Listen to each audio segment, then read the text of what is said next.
So I watched their POG video last week and immediately set up my Atlas tree to run 300 Shaper's Guardian map to target farm the best divination card in the game. Did I get the card? No. Is it worth it? Let's talk about it. To determine if it is worth it to farm the card, we need to look at a few data points. First, what is the weighting of the card? Weighting is like a rarity scale for the card and basically determine how rare it is in comparison to other cards. To put in perspective, according to the newest data from the Prohibited Library, a Father's Love is about 1.8 times rarer than the Apothecary card. So if it is 1.8 times rarer, the price should reflect that too, right? According to the data, the price of Father's Love is indeed 1.8 times higher than the Apothecary. The last metric, and arguably the most important, is the drop rate per map. This number is calculated based on the drop rate from the common cards, their weighting, and how much weighting we are hitting on average per map. I calculate it to be at 0.64% per map. All the data is available in my spreadsheet. Now, all it takes is to figure out if I were to get the cards in 300 maps. Would it be worth it, and what is the profit? We'll do that later in the profit calculation of this video.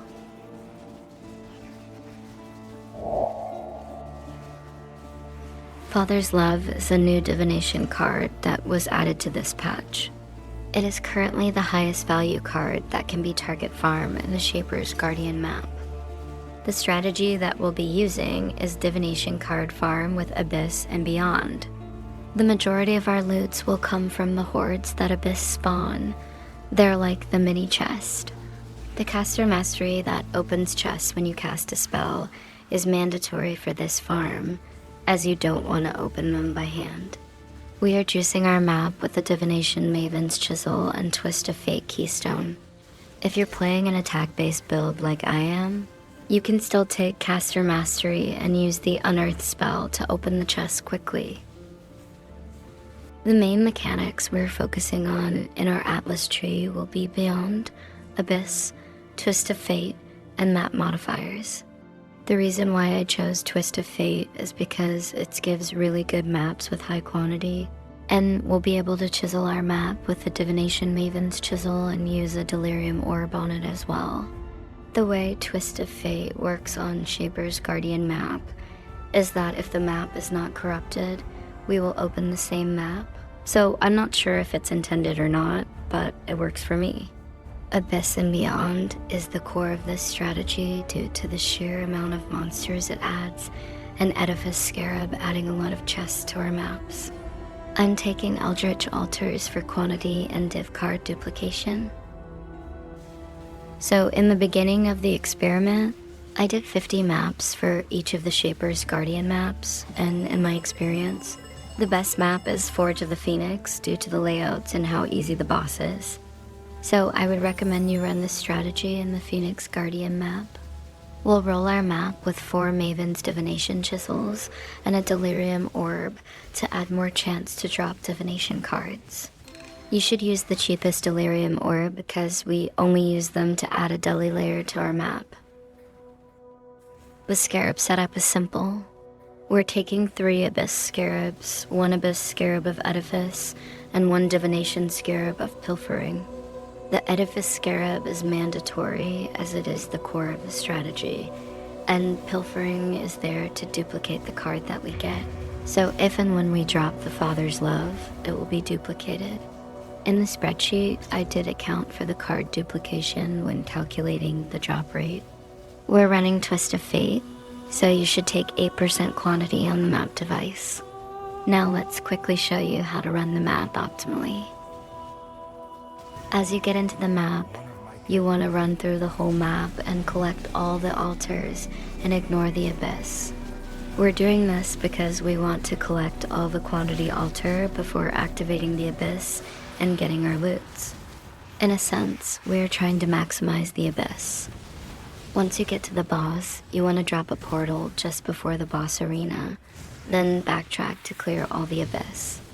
After clearing out all the Abyss, You can either backtrack again to boss or relog and take the portal to quickly get to the boss arena, depending on where you're on the map.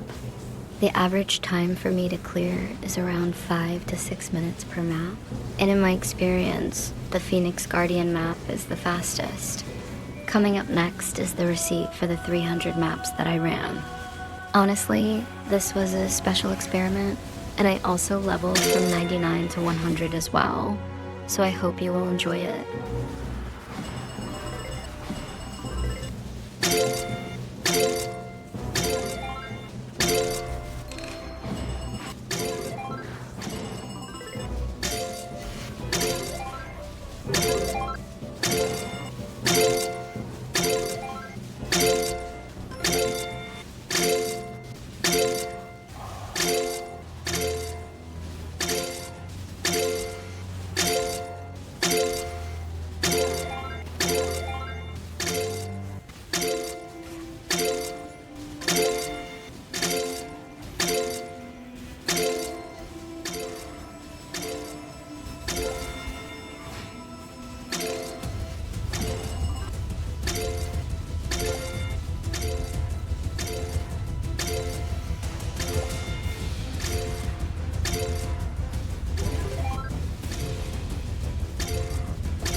So that was 300 Shaper's Guardian map. Honestly, I was a little disappointed that I did not get the card. To quickly show you the loots in Wealthy Exiles, you can see the majority of the loots are drops from just normal mapping. We have currency, fragments, and scarabs, even though we did not put points in scarabs. I did not really have any jackpot drops, as the main jackpot in this farm is the Father's Love card.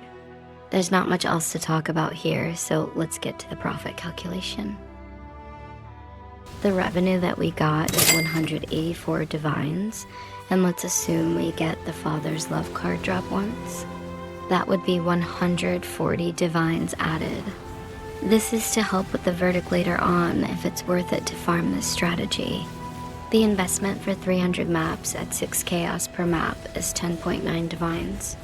For each of those maps, we need to use 4 Maven's Chisel of Divination, so that's 20 chaos per map. And the total cost for Chisel is 36.4 divines. The cheapest Delirium Orb are around 5 chaos each, so that's another 9 divines added to each map. The Abyss Scarabs are 1 chaos each for both types, unless you want really big bulk. Passively though, you can easily fill through the currency exchange. The Pilfering Scarab is 6 chaos, so the total are 10 chaos per map in Scarabs. Over 300 maps, that is 18.2 divines. The map device craft we're using is the free 8% quant, so there's no cost. The total investment for 300 maps comes out to be 74.5 divines. So the profit without Father's Love drop would turn out to be 109.5 divines.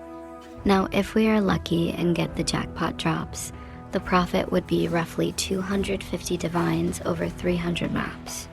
So the verdict is that this farm is definitely not worth it in my opinion due to the longer map and low profit. Even if you were to drop the Father's Love card, you're better off farming the Apothecary or Fire of Unknown Origin in an 8 modded map.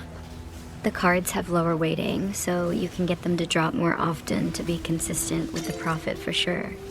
Thank you for watching this video. We're getting another boat league, so I'll be back making some early league videos. Please subscribe and comment what you would like to see, and I'll see you in the next one.